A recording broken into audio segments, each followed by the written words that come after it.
E aí, seus figuras, nesse vídeo eu vou fazer o review de duas caixas da Edifier, a R1280DB, que é uma caixa Bluetooth, e o R1700BT, que também é uma caixa Bluetooth. Uma coisa muito importante de eu falar é que a Edifier me mandou essas duas caixas de graça e eu vou dar a minha opinião sincera, independente eles terem me dado essa caixa ou não. Se você já me segue, você sabe que eu falo o que eu acho, independente da empresa ter me mandado ou não. Se você está procurando um monitor barato para você começar o seu home studio, se você não pode investir num monitor que nem o Yamaha HS5, que é o que eu recomendo, que eu tenho aqui, que eu uso no meu dia a dia, será que você vai conseguir ter uma qualidade mínima necessária para poder mixar nessas caixas? A gente está falando de caixas de R$1.000 mais ou menos, hoje, né? A gente está em abril de 2020, essa caixa hoje está quase R$1.000, R1700BT, e mais ou menos R$800 a R1280DB, também Bluetooth. E se você não me conhece, meu nome é Cris, eu sou o criador do site cursão.com.br,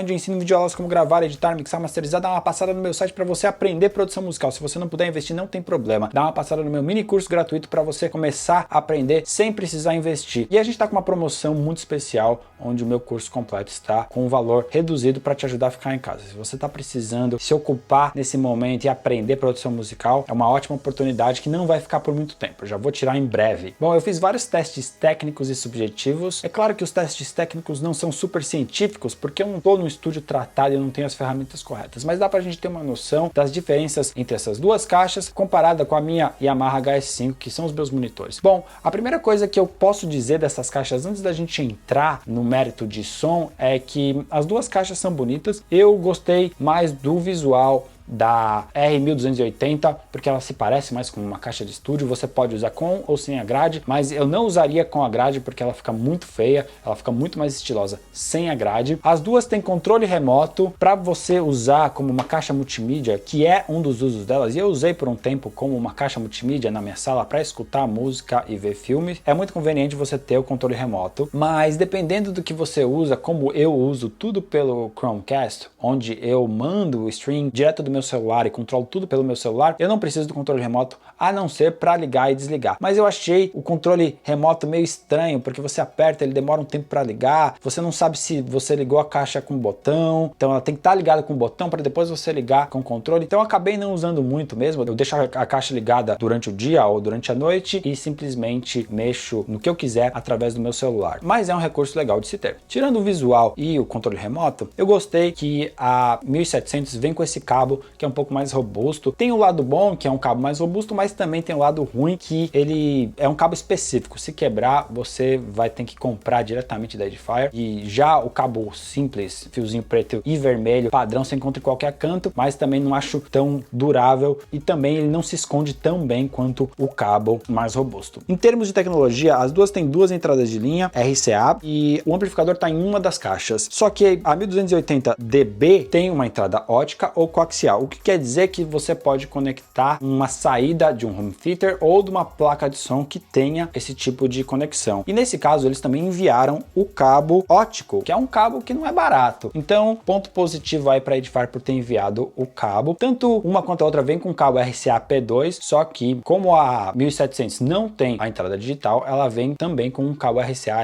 Bom, na hora de fazer o teste técnico, eu usei o meu microfone da Lewitt Pure 440, que é um ótimo microfone, para ver como é que essas caixas soam em comparação com a minha caixa da Yamaha. Na verdade, até para mostrar para vocês mais ou menos qual é a diferença entre essas caixas e se elas realmente têm uma grande diferença entre equilíbrio e timbre comparando com o monitor de verdade. Mas antes da gente começar o teste, é importante você entender o que a gente quer no monitor de referência. Normalmente, as caixas multimídia, elas têm mais grave e mais agudo porque deixa o som mais para frente, mais empolgante, mais aberto. Mas não necessariamente isso te ajuda a mixar, porque isso te esconde vários problemas e também o som já fica meio que legal sem precisar fazer muita coisa, porque a caixa já tem uma compressão, já tem uma equalização que deixa o som mais na cara. E quando você vai mixar, você não quer isso, você quer o som mais real possível, mais próximo do que ele foi gravado, para você poder tomar sua decisão e aí comprimir, equalizar o quanto você quiser, porque se você usa uma caixa que não é equilibrada, talvez você pode colocar numa outra caixa que é mais equilibrada e o som ficar murcho, sem graça, sem vida, ou o contrário pode acontecer. Normalmente essas caixas podem ter deficiências em certas regiões de frequência, e aí você começa a puxar mais uma frequência, por exemplo, um médio que você não está escutando naquela caixa, e de repente até distorcer uma voz ou fazer um som ficar totalmente fora da mix quando você escutar numa caixa mais equilibrada. O ideal é que você sempre use monitores de referência ou fones de referência, que é mais importante ainda em home studio, porque mesmo as caixas, monitores que nem esse Yamaha que eu tenho, não vão soar perfeitamente equilibradas no meu home studio, porque eu não tenho tratamento. Essa sala aqui não tem um tratamento acústico, apesar de eu morar no Canadá e as paredes já serem internamente preenchidas por lã de rocha, o que ajuda um pouco no tratamento acústico, eu ainda não tenho um tratamento acústico profissional, o que vai realmente influenciar a minha experiência de mixagem. Por isso que todo mundo que tem um home studio tem que ter um fone de referência. E o fone de referência é a mesma coisa, é um fone mais flat. No final, um fone de referência sai muito mais barato do que uma caixa de referência. Então, a gente vai escutar aqui o que o meu microfone escutou e a diferença entre as três caixas. Eu estou usando um ruído rosa, que são todas as frequências que o ser humano escuta de 20 a 20 mil Hz. Esse é um ruído mais usado para testes subjetivos. Quando a gente fala em testes técnicos, a gente tem que usar um ruído chamado ruído branco, e esse ruído você vai usar mais em laboratório mesmo, mais em testes, em câmeras anecoicas. Mas aqui, como é um teste não científico, eu vou usar o ruído rosa. Para isso, eu importei ele no meu software Studio One, gravei os três monitores, calibrei todos no mesmo volume de entrada, no mesmo nível, para que eu tenha o mesmo volume de entrada, e aí a gente vai conseguir escutar a diferença entre eles e também ver no analisador de espectro a diferença entre eles. Então vamos lá. Então esse aqui é o ruído rosa original, sem ser gravado pelo microfone. E aí eu vou começar com o Yamaha, que é o primeiro. O segundo é o 1700 BT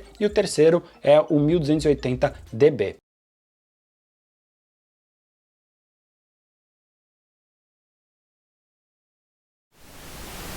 Daí você consegue ver também no analisador de espectro que o ruído rosa, ele é retinho, porque ele foi criado em laboratório para ser flat. Você vai ver que mesmo as minhas caixas nesse estúdio não vão ser flat, em nenhum estúdio ela vai ser 100% flat, que nem o ruído rosa, é impossível. A acústica vai sempre ter uma influência. O que interessa aqui pra gente é mais o som. Qual que tá mais perto do ruído rosa?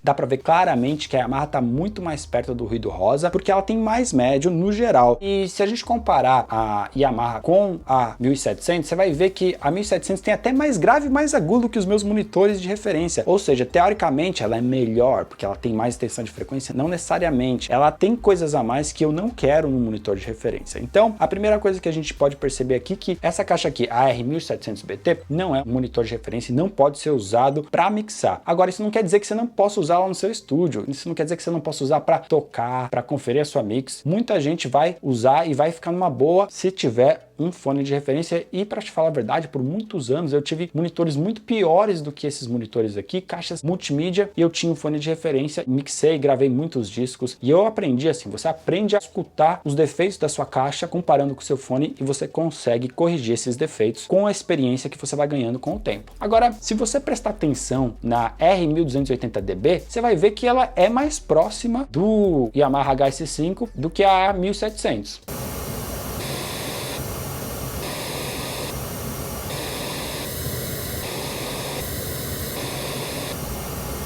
É lógico que ela não é uma caixa de referência também, mas eu fiquei surpreso com o timbre dela, e quando eu escutei com música e fiz os testes comparando as minhas mix preferidas, os meus projetos que eu conheço bem, eu posso te dizer que por esse preço eu não conheço nenhuma caixa que tenha essa resposta de médio tão presente quanto tem a 1280. Ela ainda não é uma caixa de mixagem, mas é o mais próximo que você vai encontrar pelo preço. E como eu te falei antes, por muitos e muitos anos eu usei caixas muito piores do que ela. Se eu tivesse, quando eu comecei há 15 anos atrás, caixas que nem essa, eu estaria muito bem. Então, se você não pode investir em uma Yamaha HS5 que vai custar mais ou menos R$1.500, R$2.000 cada uma, ou seja, o par vai sair entre R$3.800 e R$4.400, dependendo de quando e onde você comprar. Se você não puder investir numa caixa que nem essa, o ideal é que você invista num fone bom, e eu vou deixar aqui na descrição um guia de equipamentos que eu recomendo, desde fone, monitores, placas de som, controladores MIDI, para você escolher o que é melhor para você. Tá tudo organizado por nota, com observações, são anos de experiência, testando e conhecendo equipamento top de linha, e eu coloquei todo esse conhecimento lá para ajudar você a montar o seu home studio gastando o mínimo possível, e não só gastando o mínimo possível, mas entrando dentro do seu orçamento, da sua realidade, porque o melhor estúdio é aquele que você tem, que você pode comprar, e não adianta nada você ficar esperando para sempre para montar o estúdio, porque você não consegue comprar os equipamentos que o youtuber A ou músico B ou C tem. Então, altamente recomendo para quem está começando e está com o orçamento apertado essa caixa aqui, contanto que você tenha um fone de referência. Se você não tem um fone de referência, não compre nenhuma caixa, compra primeiro o fone, que é a coisa mais importante. E é importante eu falar aqui que a Edifier me mandou essas caixas. Eu primeiro fiz um review da Edifier de uma outra caixa que eu comprei com meu próprio dinheiro para deixar na minha sala para usar como multimídia, que é a R1010BT. Achei mais ou menos a mesma coisa. Eu vou deixar o review aqui embaixo para você dar uma olhada. Quando eu comprei essa caixa, eu inicialmente não gostei muito da experiência em termos de mixagem, mas ao mesmo tempo ela é uma ótima caixa multimídia. Gostei bastante de ter ela na minha sala por quase 2 anos, e além de ter bastante volume, ela é uma caixa que vai ser um quebra-galho para você começar o seu home studio. Então, se você quer comprar uma caixa mais barata ainda, tá aí uma outra opção. Mas se você puder investir um pouquinho a mais e tá apertado, compra essa Edifier aqui. Se você pode realmente investir em monitores, vai para HS5, que é o que eu realmente recomendo, mas dá uma passadinha no meu guia para você saber exatamente o que é melhor para você. Bom, é isso aí. Espero que você tenha curtido esse vídeo. Se você curtiu, se inscreve no canal, deixa um joinha porque me ajuda demais. Comenta nesse vídeo aqui o que você quer ver nos próximos vídeos, qual monitor você tem, o que você acha dele, e também me segue no Instagram aqui, ó, que eu vou deixar aqui embaixo. Eu posto bastante coisa legal lá sobre áudio, música e produção musical. É isso aí. Espero que você tenha gostado. Um grande abraço e, como sempre, te vejo no próximo vídeo.